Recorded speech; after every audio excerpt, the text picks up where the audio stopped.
Oi, meu nome é Ana Caroline e eu sou aluna de iniciação científica do Laboratório de Biologia Celular de Gliomas da professora Cláudia Nedel. E hoje eu vou apresentar o meu projeto de pesquisa desenvolvido para a disciplina Metodologia de Pesquisa. O trabalho apresenta como temática a análise do efeito do carotenoide fucoxantina na modulação da autofagia em células de glioblastoma humano. Os gliomas são tumores sólidos primários derivados de células precursoras neurais, como é possível de se verificar na figura ao lado.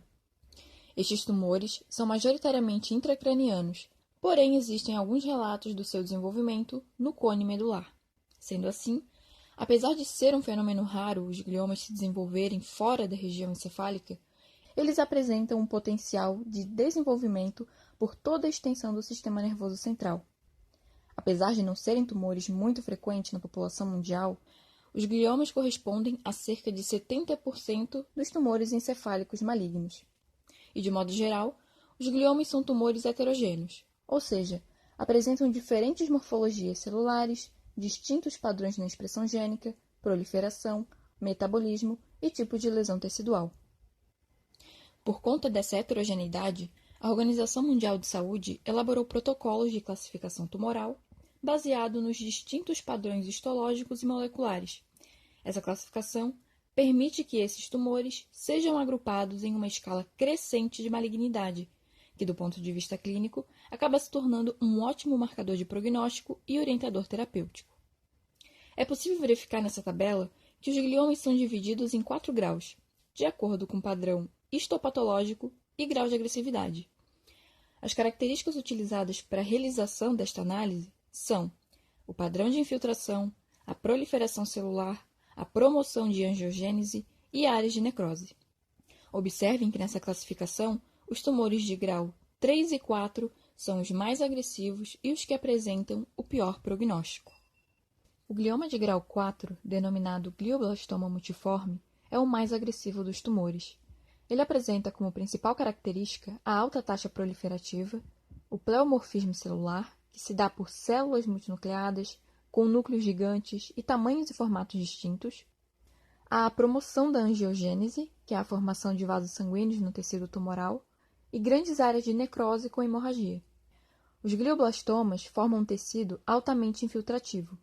Na imagem ao lado, podemos ver um encéfalo com uma grande massa tumoral do lado direito. Perceba que o tecido tumoral cruzou a linha média e se estabeleceu no hemisfério oposto. O tratamento para glioblastoma se dá através da associação terapêutica de ressecção cirúrgica, seguida de radioterapia e quimioterapia com temozolomida, o TMZ. Até o momento, nenhum outro fármaco ou terapia apresentou eficácia superior ao tratamento recombinante com TMZ. No entanto, a ação da terapia padrão na biomecânica molecular desses tumores ainda é uma problemática. As células tumorais são resistentes às terapias com rádio e quimioterapia. Isso, em associação à elevada taxa de proliferação desse tumor, faz com que haja um elevado índice de tumor recorrente. E, como resultado, a expectativa de vida média para os pacientes com diagnóstico de GBM é de 15 meses. Diante desse cenário, o desenvolvimento de novas estratégias terapêuticas que sejam mais efetivas que as terapias convencionais é de extrema importância.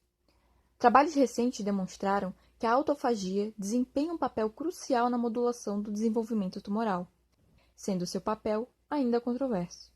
Em condições normais, a autofagia é um mecanismo de autodigestão no qual há a degradação dos componentes celulares excedentes ou defeituosos.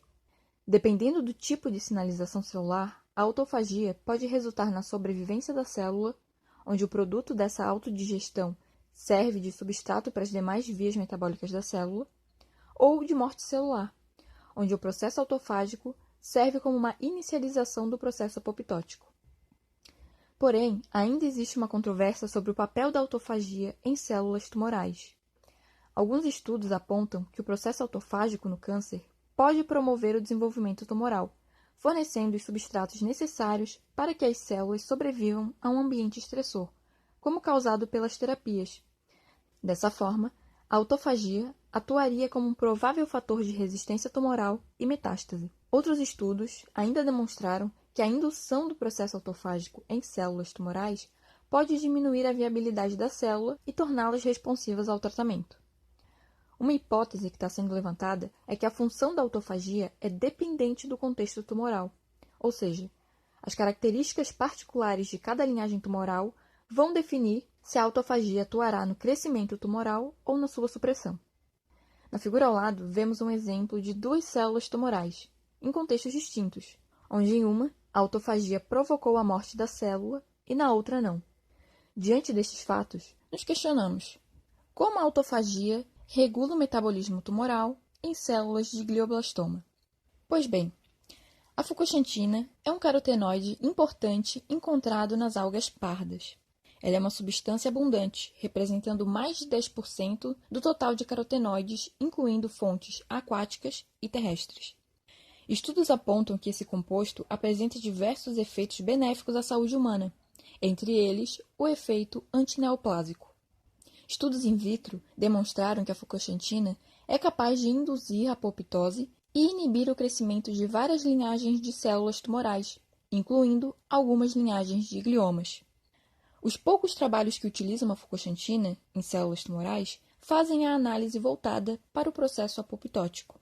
Sendo assim, esse projeto deseja verificar os efeitos desse composto na modulação da autofagia em células de GBM. A hipótese desse trabalho é de que a fucoxantina induz as células de glioblastoma à autofagia e a parada do ciclo celular nas fases G1 e G0.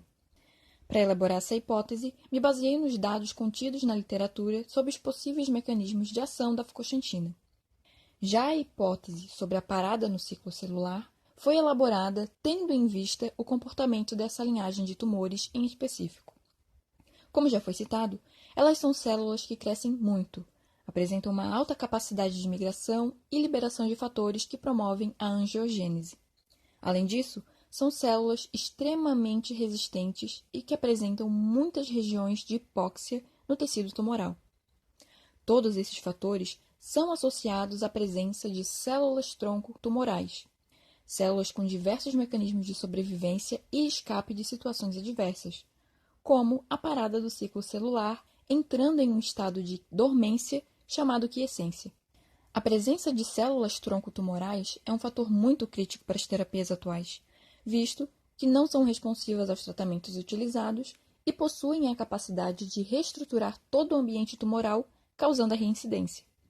Sendo assim, se comprovada a participação da autofagia na indução de células-tronco tumorais em glioblastoma, esta pode ser considerada como um mecanismo de manutenção tumoral e sua inibição pode tornar-se um potencial alvo terapêutico. O objetivo central desse trabalho é de verificar se a fucoxantina induz as células de glioblastoma à autofagia.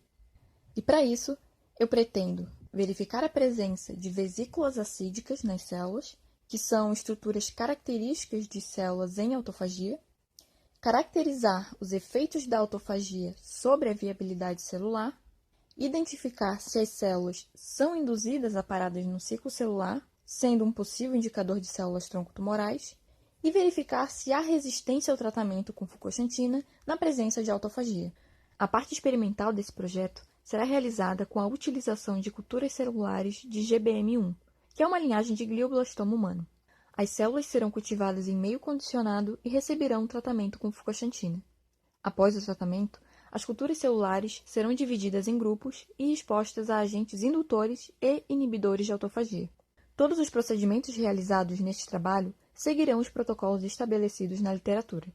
Entre os materiais a serem utilizados estão as culturas de GBM1, a fucoxantina, o DMSO, que será o solvente utilizado nas diluições dos reagentes, a vortmanina, que é o agente inibidor da autofagia, a rapamicina, que é o agente indutor da autofagia, o corante laranja de acridina, que marca as vesículas acídicas, a anexina e o iodeto de propídio, que são agentes marcadores de morte celular por apoptose e necrose, respectivamente, e serão utilizados anticorpos para a marcação das células autofágicas e para a verificação do ciclo celular.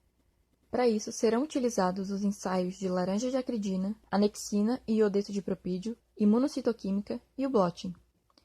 As células serão divididas em 7 grupos, onde O grupo 1 será o controle, contendo somente o meio condicionado. O grupo 2, o veículo, contendo o DMSO. O grupo 3, o tratado com Foucault-Chantina. O grupo 4, o controle da vortimanina. O grupo 5, o tratado com Foucault-Chantina com a adição de vortimanina.